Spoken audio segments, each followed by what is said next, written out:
BJP ಶಾಸಕ ಮುನಿರತ್ನಗೆ ಹೆಚ್ಚೆಚ್ಚಿಗೂ ಕಂಟಕಗಳೇ ಎದುರಾಗ್ತಾ ಇವೆ.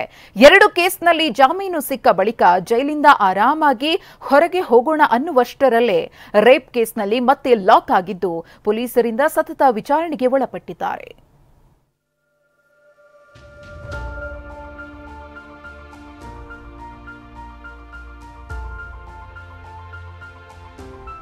BJP ಶಾಸಕ ಮುನಿರತ್ನಗೆ ಮಾತೆ ಮುಳ್ಳಾಗಿದ್ರೆ ಈಗ ನಡತೆಯೇ ಕಂಟಕವಾಗಿದೆ.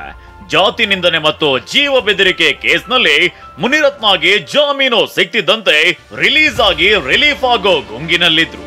ಆದ್ರೆ ಅತ್ಯಾಚಾರ ಕೇಸ್ ಬಿಜೆಪಿ ಶಾಸಕನ ಪಾಲಿಗೆ ಚಕ್ರ ವ್ಯೂಹವಾಗಿದೆ. ಅತ್ಯಾಚಾರ ಕೇಸ್ನಲ್ಲಿ ಬಂಧಿಯಾದ ಮುನಿರತ್ನ ಜೈಲು ಬಾಗಿಲಲ್ಲೇ ಶಾಸಕನ ಬಂಧಿಸಿದ ಪೊಲೀಸರು.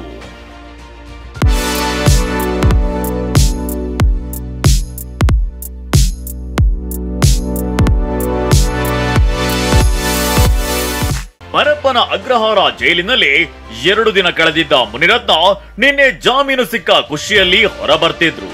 ಅಷ್ಟರಲ್ಲಿ ಜೈಲಿನ ಗೇಟ್ನಲ್ಲೇ ಕಾದಿದ್ದ ಕಗ್ಗಲಿಪುರ ಪೊಲೀಸರು ಅತ್ಯಾಚಾರ ಕೇಸ್ನಲ್ಲಿ ಮುನಿರತ್ನರನ್ನ ಬಂಧಿಸಿದ್ದಾರೆ.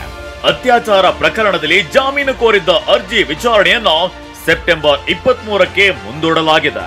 ಮತ್ತೊಂದು ಕಡೆ ದೂರುದಾರೆ ಮಹಿಳೆಯನ್ನ ರಾಮನಗರ ಜಿಲ್ಲೆಯ ರೆಸಾರ್ಟ್ಗೆ ಕರೆದೊಯ್ದು ಮಹಜರು ನಡೆಸಲಾಯಿತು.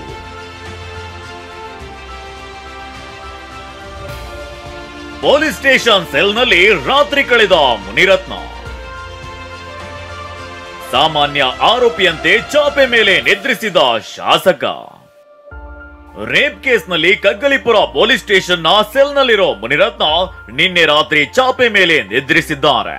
ಸಾಮಾನ್ಯ ಆರೋಪಿಗೆ ನೀಡುವಂತೆ ಪೊಲೀಸರು ಚಾಪೆ ಮತ್ತು ದಿಂಬನ್ನ ನೀಡಿದ್ರು. ಮಹಿಳೆ ದೂರಿನ ಬೆನ್ನಲ್ಲೇ ನಿನ್ನೆ ಬೆಳಿಗ್ಗೆ 10 ಗಂಟೆಯಿಂದ ರಾತ್ರಿ 8 ಗಂಟೆವರೆಗೆ ಅಂದ್ರೆ ಸುಮಾರು 10 ಗಂಟೆಗಳ ಕಾಲ ಸುದೀರ್ಘ ವಿಚಾರಣೆ ನಡೆಸಿದ್ರು. ಇಂದು ಬೆಳಿಗ್ಗೆ 10 ಗಂಟೆಗೆ ಮುನಿರತ್ನರನ್ನ ಪೊಲೀಸರು ಕೋರ್ಟ್ಗೆ ಕರೆದೊಯ್ಯಲಿದ್ದಾರೆ. ವಿರೋಧಿಗಳ ಹಣಿಯಲು HIV ಸೋಂಕಿತರೆ ಮುನಿಗೆ ದಾಳ. ಮುನಿರತ್ನ ವಿರುದ್ಧ ಅತ್ಯಾಚಾರ ಸಂತ್ರಸ್ತೆಯ ಸ್ಫೋಟಕ ಆರೋಪ. ಮುನಿರತ್ನ ಹೇಳಿ ಕೇಳಿ ಸಿನಿಮಾ ನಿರ್ಮಾಪಕ. ಅವರಿಗೆ ಕತೆ ಚಿತ್ರಕತೆ ಹೇಗೆ ಬರೀಬೇಕು, ಸಿನಿಮಾಗೆ ಟ್ವಿಸ್ಟ್ ಹೇಗೆ ಕೊಡಬೇಕು ಅನ್ನೋದು ಚೆನ್ನಾಗಿ ಗೊತ್ತಿದೆ.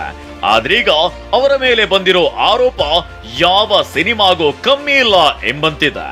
ತನ್ನ ವಿರೋಧಿಗಳ ಕೆಡ್ಡಾಗೆ ಕೆಡವಲು ಮುನಿರತ್ನ HIV ಸೋಂಕಿತ ಮಹಿಳೆಯರನ್ನ ದಾಳವಾಗಿಸಿಕೊಡ್ತಿದ್ರಂತೆ. ಇನ್ಸ್ಪೆಕ್ಟರ್ಗಳು, ಜನಪ್ರತಿನಿಧಿಗಳು, ಕಾರ್ಪೊರೇಟರ್ಗಳಿಗೂ ಹನಿ ಟ್ರ್ಯಾಪ್ ಮಾಡ್ತಿದ್ರಂತೆ. ಹೀಗಂತ ಸಂತ್ರಸ್ತೆ ದೂರಿನಲ್ಲಿ ಉಲ್ಲೇಖಿಸಿದ್ದಾಳೆ. ಇದರ ಬೆನ್ನಲ್ಲೇ ಕಾಂಗ್ರೆಸ್ ಪಡೆ ಬಿಜೆಪಿ ವಿರುದ್ಧ ಮುಗಿಬಿದ್ದಿದೆ. ಅಶೋಕ್ಗೆ ಏಡ್ಸ್ ಸೋಂಕು ಅಂಟಿಸಲು ಯತ್ನ, ಕಾಂಗ್ರೆಸ್ ಬಾಂಬ್. ವಿಪಕ್ಷ ನಾಯಕ ಅಶೋಕ್ಗೆ ಏಡ್ಸ್ ಸೋಂಕು ತಗುಲಿಸಲು ಮುನಿರತ್ನ ಪ್ರಯತ್ನಿಸಿದ್ರು ಅನ್ನೋ ಸಂಗತಿ ಹೊರಬಂದಿದೆಯಂತ ಕಾಂಗ್ರೆಸ್ ಆರೋಪಿಸಿದೆ. ಮುನಿರತ್ನರ ದ್ವೇಷದ ರಾಜಕೀಯಕ್ಕೆ, ಭ್ರಷ್ಟಾಚಾರಕ್ಕೆ ಗುರಿಯಾದವರಲ್ಲಿ ಬಿಜೆಪಿ ನಾಯಕರು ಹೊರತಾಗಿಲ್ಲ. ಮಾಧ್ಯಮಗಳ ವರದಿಗಳ ಪ್ರಕಾರ ಸ್ವತಃ ಬಿಜೆಪಿ ನಾಯಕ ಅಶೋಕ್ ಅವರಿಗೆ ಏಡ್ಸ್ ಸೋಂಕು ತಗುಲಿಸಲು ಪ್ರಯತ್ನಿಸಿದ ಆಘಾತಕಾರಿ ಸಂಗತಿ ಹೊರಬಂದಿದೆ. ಇಂತಹ ವಿಕೃತ ರತ್ನನ ತಲೆ ಮೇಲೆ ಹೊತ್ತು ಮೆರೆಸುವ ಬಿಜೆಪಿ ಪಕ್ಷದ ನಾಯಕರು HIV ಪರೀಕ್ಷೆ ಮಾಡಿಸಿಕೊಂಡು ಏಡ್ಸ್ ನಿಯಂತ್ರಣದ ಅಭಿಯಾನಕ್ಕೆ ಸಹಕರಿಸಬೇಕು. ಯಾವಾಗ ಮುನಿರತ್ನ HIV ಸೋಂಕಿತರನ್ನ ಹನಿ ಟ್ರ್ಯಾಪ್ಗೆ ಬಿಡ್ತಿದ್ದ ಅನ್ನೋ ವಿಚಾರ ಕಿವಿಗೆ ಬಿತ್ತು, ಕಾಂಗ್ರೆಸ್ ನಾಯಕರು ಬೆಂಕಿಯುಂಡೆಗಳನ್ನೇ ಉಗುಳ್ತಿದ್ದಾರೆ. ನಾವ್ಯಾರು ಕೇಳಿಲ್ಲ, ಜೊತೆಗೆ ನೋಡೂ ಇಲ್ಲ. ಇಂಥ ಕಾರ್ಯಾಚರಣೆಗಳನ್ನ ಬಹುಶಃ ಬೇರೆ ಬೇರೆ ವಿದೇಶಗಳಲ್ಲಿ ಈ ತರದ ಬಯಾಲಜಿಕಲ್ ವಾರು ನಡೀತದೆ ಅಂತಕ್ಕಂಥದ್ದು. ಇಲ್ಲಿ ಝುವಾಲಜಿಕಲ್ ವಾರು ಪ್ರಾರಂಭ ಆಗಿರಂಗ್ ಕಾಣಿಸ್ತದೆ. ಸ್ವಂತ ಇದಕ್ಕೋ ಯಾವ ರೀತಿಯ ಮನಸ್ಥಿತಿ ಇದೆಯೋ ಗೊತ್ತಿಲ್ಲ ನನಗೆ. ಕಾಂಗ್ರೆಸ್ ನಾಯಕರ ಆರೋಪಗಳಿಗೆ ಬಿಜೆಪಿ ನಾಯಕರು ತಿರುಗೇಟು ಕೊಟ್ಟಿದ್ದಾರೆ. HIV ಇಂಜೆಕ್ಷನ್ ಅಂತೆ ಏನ್ರಿ, ಯಾವನಾರ ಮಾತಾಡೋ ಭಾಷೆನೇನ್ರಿ? ನಗ್ಬೇಕು ಅಳಬೇಕು ಇವ್ರು ನೋಡಿದ್ರೆ ಅಂತ. ಸಂತ್ರಸ್ತೆ HIV ಸೋಂಕಿತರ ಬಗ್ಗೆ ಹೇಳಿರೋದು ನಿಜವಾದ್ರೆ ಬಿಜೆಪಿ ಶಾಸಕ ಮುನಿರತ್ನಗೆ ಸಂಕಷ್ಟ ತಪ್ಪಿದ್ದಲ್ಲ. Bureau report, TV9.